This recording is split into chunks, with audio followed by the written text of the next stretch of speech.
நமது மெய்ப்பரும் நமது மீட்பரும் நமது ஆண்டவருமாகிய இயேசு கிறிஸ்துவில் பிரியமான உறவுகளே, நாள்தோறும் வத்திக்கான் வானொலி நிகழ்ச்சிகளை அருள் ஒளி இணையதளம் வழியாக உங்களுக்கு நாங்கள் ஒளிபரப்புகின்றோம். உங்களுக்காக தொகுத்து வழங்குபவர் உங்கள் அன்பு சோதரன் பேசாலை தாஸ்.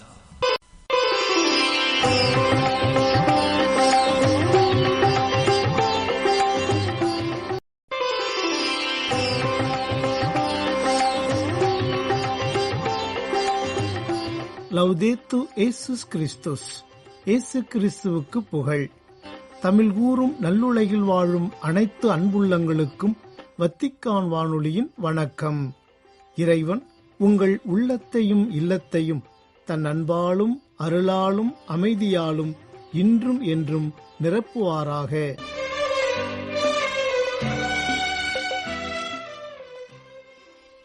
அன்பு நேயர்களே, வத்திக்கான் வானொலி இன்று உங்களுக்கு வழங்கவிருப்பவை: தடம் தந்த தகைமை, திருத்தந்தையின் புதன் பொது மறைக்கல்வி உரை மற்றும் செய்திகள்.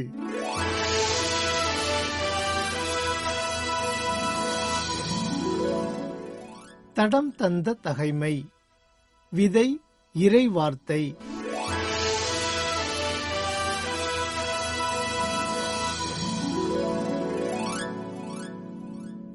நம் வார்த்தை வலிமையும் வல்லமையும் உள்ளது. வார்த்தை வாழ்வை தரவல்லது போல் வீழ்வையும் தரவல்லது. வார்த்தைகளே வரலாற்றை வரையறுக்கின்றன. வார்த்தை மனிதருக்கிடையே, நாடுகளுக்கிடையே இணக்கத்தையும் பிணக்கத்தையும் உருவாக்குகின்றன. மனிதரின் வார்த்தையே இத்தகையது என்றால், கடவுளின் வார்த்தை எத்தகையது என்று எண்ணி வியந்திடலாம்.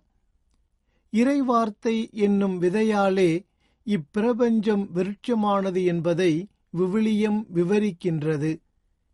இறைவார்த்தை உயிர் உள்ளது. எல்லா வார்த்தைகளுக்கும் உயிரூட்டுவது. அரவணைப்பதும் ஆத்திரப்படுத்துவதும் அதுவே.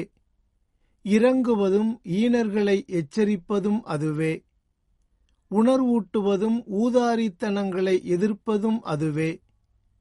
அது இறைவாக்கினர்கள், சமூகத் தலைவர்கள், சான்றோர் என்ற வரிசையில் இயற்கையின் ஊடாகவும் நம்மோடு உறவாடுகின்றது. அந்த இறைவார்த்தை என்னும் விதையை இதயத்துள் விதைத்தால் இணையற்ற செயல்கள் செய்யலாம், இகத்துள் இறைவனோடு. இறைவா, உம் வார்த்தை எனும் விதை என் இதய நிலத்தில் விழுவதே நான் பெரும் பேறு. அப்பேற்றில் பயணிக்க பலம் தாரும்.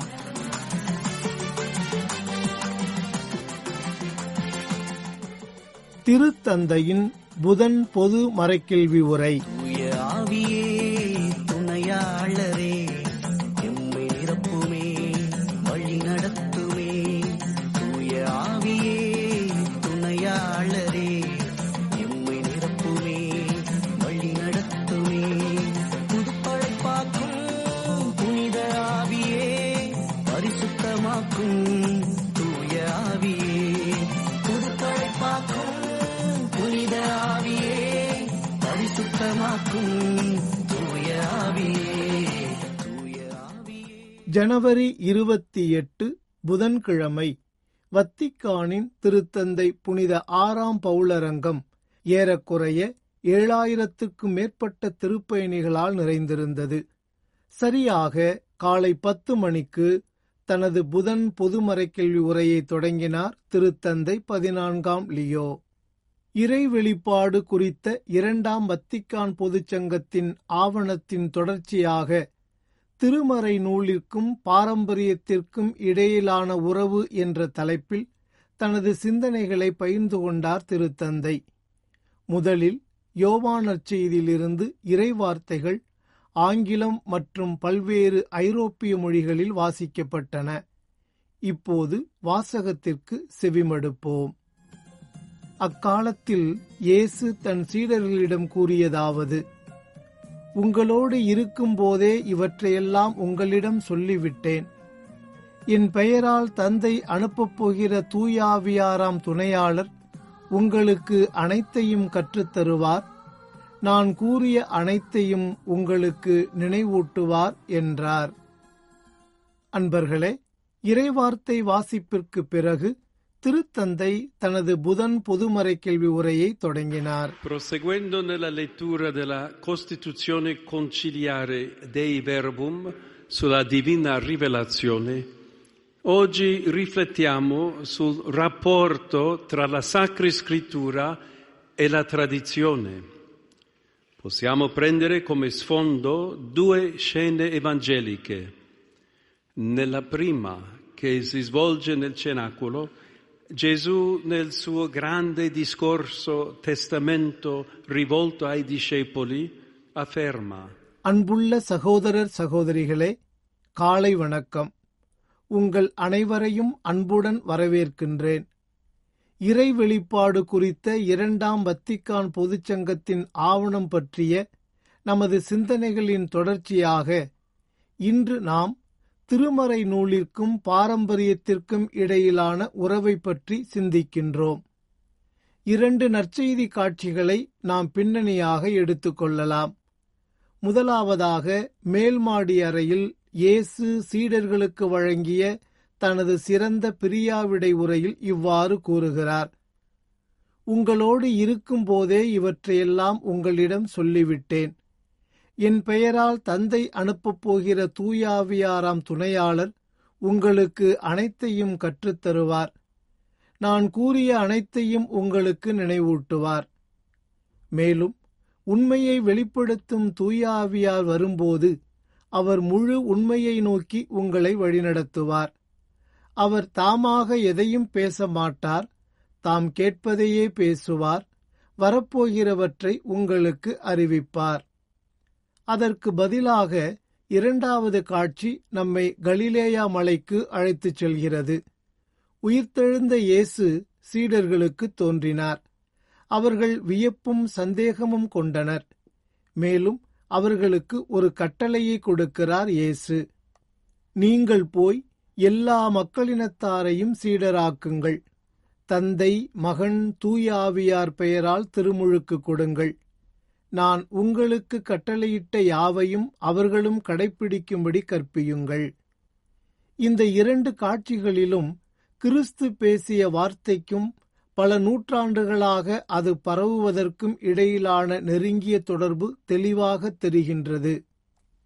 இதைத்தான் 2ஆம் வத்திக்கான் பொதுச்சங்கம் கவனத்தை ஈர்க்கும் ஒரு காட்சி வழியாக உறுதிப்படுத்துகிறது. அதாவது, மறைநூலும் புனித பாரம்பரியமும் நெருக்கமாக தொடர்புடையவை மற்றும் அவை ஒன்றோடு ஒன்று தொடர்பு கொள்கின்றன என்கிறது. ஏனென்றால் ஒரே இறை ஊற்றிலிருந்து பாயும் அவை இரண்டும் ஏதோ ஒரு வகையில் ஒன்றிணைந்து ஒரே நோக்கத்தை உருவாக்கி ஒரே இலக்கை நோக்கி நகர்கின்றன. திரு அவைசார் பாரம்பரியம் வரலாற்றின் போக்கில் திரு அவை வழியாக வெளிப்படுகிறது. இது கடவுளின் வார்த்தையை பாதுகாக்கிறது, விளக்குகிறது மற்றும் உள்ளடக்குகிறது. கத்தோலிக்க திரு அவையின் மறைக்கல்வி பாடம் இது தொடர்பாக திரு அவை தந்தையர்களின் ஒரு கூற்றை குறிப்பிடுகிறது. திருவிவிலியம் பொருள் கருவிகளில் எழுதப்படுவதற்கு முன்பு திரு அவையின் இதயத்தில் எழுதப்பட்டுள்ளது, அதாவது புனித நூலில். மேலே குறிப்பிடப்பட்ட கிறிஸ்துவின் வார்த்தைகளை பின்பற்றி தூய ஆவியின் உதவியுடன் திரு அவையில் அப்போஸ்தலிக்க பாரம்பரியம் முன்னேறுகிறது என்று பொதுச்சங்கம் உறுதிப்படுத்துகிறது. இது விசுவாசிகளின் சிந்தனை மற்றும் படிப்பு மூலம், முழுமையான புரிதல் மூலம், ஆன்மீக யதார்த்தங்களைப் பற்றிய ஆழமான புரிதலிலிருந்து எழும் அனுபவம் மூலம், எல்லாவற்றிற்கும் மேலாக உண்மையின் உறுதியான தனிவரத்தை பெற்ற திருத்தூதர்களின் வாரிசுகளின் போதனையின் மூலம் நடைபெறுகிறது. சுருக்கமாக, திரு அவை அதன் கோட்பாடு, வாழ்க்கை மற்றும் வழிபாட்டில் தான் என்னவாக இருக்கிறதோ, தான் எதை நம்புகிறதோ அவை அனைத்தையும் ஒவ்வொரு தலைமுறைக்கும் வழங்குகிறது. இந்த பார்வையில் மறைநூல் அதை படிப்பவர்களுடன் வளர்கிறது என்று திருத்தந்தை புனித பெரிய கிரகோரியார் கூறியது நன்கு அறியப்பட்டதாகும். மேலும் புனித அகஸ்தினார் ஏற்கனவே அனைத்து திருமறை நூலும் கடவுளின் ஒரே ஒரு உரையாடலில் விரிவடைகிறது, மேலும் பல புனிதர்களின் உதடுகளில் ஒலிக்கும் ஒரே ஒரு வார்த்தை உள்ளது என்று உறுதிப்படுத்தியிருந்தார். எனவே கடவுளின் வார்த்தை புதை வடிவமாக இல்லை, ஆனால் அது மரபிற்குள் வளர்ந்து வளரும் ஓர் உயிருள்ள மற்றும் இயற்கை யதார்த்தமாகும். பிந்தையது தூய ஆவியின் உதவியுடன் அது இந்த உண்மையை முழுமையாக புரிந்து கொண்டு வரலாற்றின் மாறிவரும் சூழ்நிலைகளுக்குள் அதை வாழ்கிறது. இந்த வகையில் திரு அவையின் மறைவல்லுனர் புனித ஜான் ஹென்றி நியூமன் தனது கிறிஸ்தவ கோட்பாட்டின் வளர்ச்சி குறித்த கட்டுரை என்ற படைப்பில் முன்மொழிந்தது குறிப்பாக தூண்டுதலாக உள்ளது. விதைப்பவர் ஓமையில் இயேசு சுட்டிக்காட்டி உள்ளபடி ஓர் உள்ளுயிர் ஆற்றலின் காரணமாக வளரும் ஒரு உயிருள்ள யதார்த்தம் ஒரு கூட்ட அனுபவமாகவும் கோட்பாடாகவும் கிறிஸ்தவம் ஒரு மாறும் யதார்த்தம் என்பதை அவர் உறுதிப்படுத்தினார். திமோத்தேயு, உன்னிடம் ஒப்படைக்கப்பட்டதை பாதுகாப்பாயாக என்று திருத்தூதர் புனித பவுல் தனது சீடரும் உடன் உழைப்பாளருமான திமோத்தேயுவிடம் மீண்டும் மீண்டும் அறிவுறுத்துகிறார். திருமறை நூல் மற்றும் திரு அவை பாரம்பரியம் இரண்டும் கடவுளின் செய்தியை கொண்டுள்ளன என்று திரு அவை கற்பிக்கிறது. திரு அவை தூய ஆவியால் வழிநடத்தப்பட்டு இயேசுவின் நாமத்தில் இந்த செய்தியை விளக்கி கற்பிக்கிறது.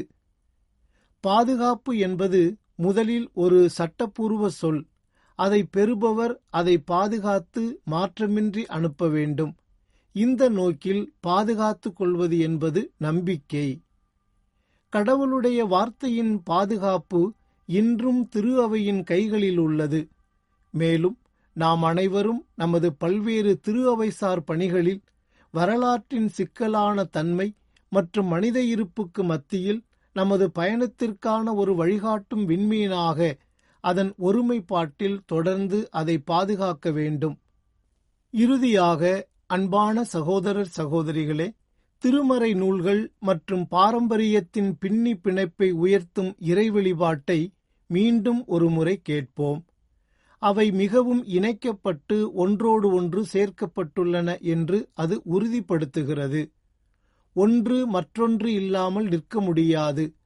மேலும் ஒன்றாக ஒவ்வொன்றும் அதன் சொந்த வழியில் ஒரே தூயாவியின் செயல்பாட்டின் கீழ் அவை ஆன்மாக்களின் மீட்பிற்கு திறம்பட பங்களிக்கின்றன. இவ்வாறு தனது மறைக்கேள்வி உரையை நிறைவு செய்தார் திருத்தந்தை. இறுதியாக இயேசு கற்பித்த இறைவேண்டல் ஜெபத்திற்கு பிறகு அனைத்து திருப்பயணிகளுக்கும் தனது அப்போஸ்தலிக்க ஆசிரை வழங்கினார். L'intercessione di questo santo dottore della Chiesa ottenga per voi, cari malati, la serenità e la pace che si attingono al mistero della croce. E per voi, cari sposi novelli, la sapienza del cuore, perché compiate generosamente la vostra missione nella società. A tutti la mia benedizione. இருளின் ஆட்சி மறைந்திட வாரும் ஆவியே, இருளின் ஆட்சி மறைந்திட வாரும் ஆவியே, இறையாட்சி மலர்ந்திட வாரும் ஆவியே, இறையாட்சி மலர்ந்திட வாரும் ஆவியே. புதுப்படைப்பாக்கும் புனித ஆவியே, பரிசுத்தமாக்கும் தூய ஆவியே, புதுப்படைப்பாக்கும் புனித ஆவியே, பரிசுத்தமாக்கும் தூய ஆவியே. தூய ஆவியே துணையாளரே, என்னை நிரப்புமே, வழி நடத்துமே. தூய ஆவியே துணையாளரே, என்னை நிரப்புமே, வழி நடத்துமே. புதுப்படைப்பாக்கும் புனித ஆவியே, பரிசுத்தமாக்கும் தூய ஆவியே,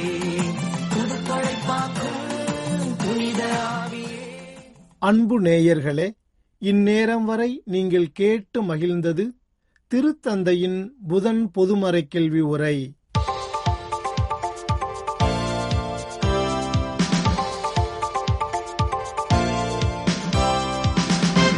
செய்திகள். மத்திய கிழக்கில் இடம்பெற்று வரும் பதட்டங்களுக்கு மத்தியில் அமைதிக்காக உலக சமூகம் தனது குரலை எழுப்ப வேண்டும் என்று அழைப்பொன்றை விடுத்தார் திருத்தந்தை 14ஆம் லியோ. ஜனவரி 27 செவ்வாயன்று திருத்தந்தையர்களின் கோடைகால ஓய்விடமான காஸ்தல் கந்தோல்ஃபோவில் இத்தாலிய தொலைக்காட்சிக்கு அளித்த ஒரு சுருக்கமான மற்றும் உணர்வுபூர்வமான அறிக்கை ஒன்றில் இவ்வாறு அழைப்பு விடுத்தார் திருத்தந்தை. அதிகரித்து வரும் இராணுவ இருப்பு பற்றி, குறிப்பாக பாரசீக வளைகுடாவில் விமானம் தாங்கிய கப்பலான ஆபிரகாம் லிங்கனுடன் அமெரிக்க கடற்படை தாக்குதல் குழு குறித்து செய்தியாளர்கள் திருத்தந்தையிடம் கேள்வி எழுப்பினர். இதற்கு பதிலளித்த திருத்தந்தை, பிரச்சினைகளை தீர்க்க வன்முறையை விட உரையாடலை எப்போதும் தேர்ந்தெடுக்க வேண்டும் என்ற அமைதிக்கான ஒரு வலிமை வாய்ந்த வேண்டுகோளை விடுத்த அதேவேளை அதற்காக இறைவேண்டல் செய்ய வேண்டியதன் முக்கியத்துவத்தையும் வலியுறுத்தினார். உலகம் ஹோலகாஸ்ட் எனப்படும் பெரும் இன அழிப்பு நினைவு நாளை அனுசரிக்கும் வேளையில் அனைத்து வகையான யூத எதிர்ப்புக்கும் எதிராக போராடுவதன் முக்கியத்துவத்தை பற்றி சிந்திக்கவும் இந்த வாய்ப்பை பயன்படுத்தி கொண்டார் திருத்தந்தை. கடந்த கால கொடுஞ்செயல்களை நினைவில் கொள்வதன் முக்கியத்துவத்தை அடிக்கோடிட்டு காட்டிய திருத்தந்தை, அதே வேளையில் மிகவும் இரக்கமுள்ள மற்றும் அமைதியான எதிர்காலத்தை உருவாக்க உழைக்க வேண்டும் என்ற வேண்டுகோளையும் விடுத்தார். மத்திய கிழக்கில் பதட்டங்கள் அதிகரித்து வரும் சூழல் குறித்து பேசிய திருத்தந்தை, அப்பாவி உயிர்கள் மீதான வன்முறையின் தாக்கத்தை தனிநபர்கள் கருத்தில் கொள்ளவும் உரையாடல் மூலம் அமைதியான தீர்வுகளை தேடவும் வலியுறுத்தினார். கத்தோலிக்க திரு அவை அனைத்து வகையான யூத எதிர்ப்புகளையும் நிராகரிக்கின்றது என்று கூறினார் திருத்தந்தை 14ஆம் லியோ. ஜனவரி 27 செவ்வாயன்று பன்னாட்டு பெரும் இன அழிப்பு நினைவு நாள் நினைவுகூரப்பட்ட வேளை இவ்வாறு கூறிய திருத்தந்தை, 10 லட்சத்திற்கும் அதிகமான மக்கள் கொல்லப்பட்ட ஆஸ்விட்ச் பிர்கெனாவின் விடுதலையின் 81ஆம் ஆண்டையும் நினைவில் கொண்டார். தனது அதிகாரப்பூர்வ சமூக ஊடக கணக்கில் இது பற்றி எழுதியுள்ள திருத்தந்தை, இனம், தேசியம் அல்லது மதம் சார்ந்த பாகுபாட்டை எதிர்ப்பதற்கு நோஸ்ரா அயேதாத்தே, அதாவது நமது காலத்தில் என்று பொருள்படும் 2ஆம் வத்திக்கான் பொதுச்சங்கத்தால் வெளியிடப்பட்ட ஆவணத்தின் கீழ் திரு அவையின் உறுதிப்பாட்டை மேற்கோள் காட்டினார். ஐக்கிய நாடுகளவை 2005ஆம் ஆண்டு ஜனவரி 27ஆம் தேதியை பன்னாட்டு பெரும் இன அழிப்பு நினைவு நாளாக அறிவித்தது. 2026ஆம் ஆண்டில் மனித மாண்பு மற்றும் உரிமைகளுக்காக பெரும் இன அழிப்பை நினைவுகூர்தல் என்ற கருப்பொருளுடன் 25வது ஆண்டு நிறைவை கொண்டாடுகிறது.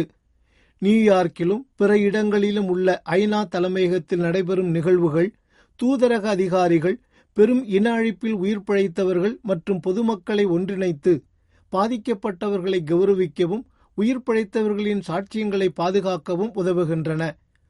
உலகளவில் அதிகரித்து வரும் யூத எதிர்ப்பு மற்றும் பெரும் இன அழிப்பு மறுப்பு பற்றிய எச்சரிக்கைகளுக்கு மத்தியில் எதிர்கால இனப்படுகொலையை தடுப்பதில் கல்வியை ஒரு முக்கிய கருவியாக ஐக்கிய நாடுகள் அவையும் அதன் துணைவர் நிறுவனங்களும் வலியுறுத்துகின்றன. அண்மைய ஆண்டுகளில் வெறுப்புணர்வை தூண்டும் பேச்சுக்கள் 400 விழுக்காடு அதிகரித்துள்ளதாக ஐரோப்பிய அறிக்கை ஒன்று கூறுகிறது. கடந்த காலத்தை நினைவில் கொள்வது மறுப்பை எதிர்த்து போராடவும் வெறுப்பை எதிர்கொள்ளவும் ஐநா நிலைநிறுத்தும் மனித உரிமைகளை ஆதரிக்கவும் உதவும் என்று அதிகாரிகள் தெரிவிக்கின்றனர். திரு அவையின் நம்பகத்தன்மை என்பது அதிகாரத்தில் அல்ல, மாறாக சான்று பகர்வதில் உள்ளது என்று உறுதிபட கூறினார் திருப்பீடச் செயலர் கர்தினால் பியேத்ரோ பரோலின். டென்மார்க் புனித அன்ஸ்கரின் மறைப்பணியின் 12வது நூற்றாண்டு நிறைவை குறிக்கும் வகையில் ஜனவரி 25 ஞாயிறன்று கோபன்ஹேகனின் பேராலயத்தில் நிகழ்ந்த திருப்பலியின் போது இவ்வாறு தெரிவித்தார் கர்தினால் பரோலின். இந்த கொண்டாட்டங்களுக்கான திருத்தந்தையின் தூதராக சென்ற கர்தினால் பரோலின் அவர்கள், திரு அவையின் நம்பகத்தன்மை என்பது அதிகாரம், எண்ணிக்கை அல்லது வியூகங்களில் வேரூன்றி இருக்கவில்லை, மாறாக விடுதலை, நீதி மற்றும் இரக்கத்தின் செயல்கள் மூலம் விசுவாசத்தின் உயிருள்ள சான்று பகுதியில் உள்ளது என்று வலியுறுத்தி கூறினார். கிபி 9ஆம் நூற்றாண்டில் வடக்கு ஐரோப்பாவில் தனது பணியை தொடங்கிய ஆசீர்வாதப்பர் சபையைச் சேர்ந்த புனித அன்ஸ்கரின் பாரம்பரியத்தை வெளிப்படுத்தும் வகையில் சுதந்திரம் மற்றும் மனித மாண்பிற்கான அவரின் அர்ப்பணிப்பையும் எடுத்துரைத்தார் கர்தினால் பரோலின். டென்மார்க்கில் துறவியின் முதல் செயல் அடிமைகளை மீட்பதாகும் என்று குறிப்பிட்ட கர்தினால், புதிய வடிவிலான அடிமைத்தனம் மற்றும் விளக்குகளால் குறிக்கப்பட்ட உலகில் இன்றும் பொருத்தமான செயலாக இருக்கிறது என்றும் எடுத்துக்காட்டினார். இத்துடன் வத்திக்கான் வானொலியின் தமிழ் ஒலிபரப்பு நிறைவு பெறுகின்றது. உங்கள் செவிமடுத்தலுக்கு நன்றி, வணக்கம்.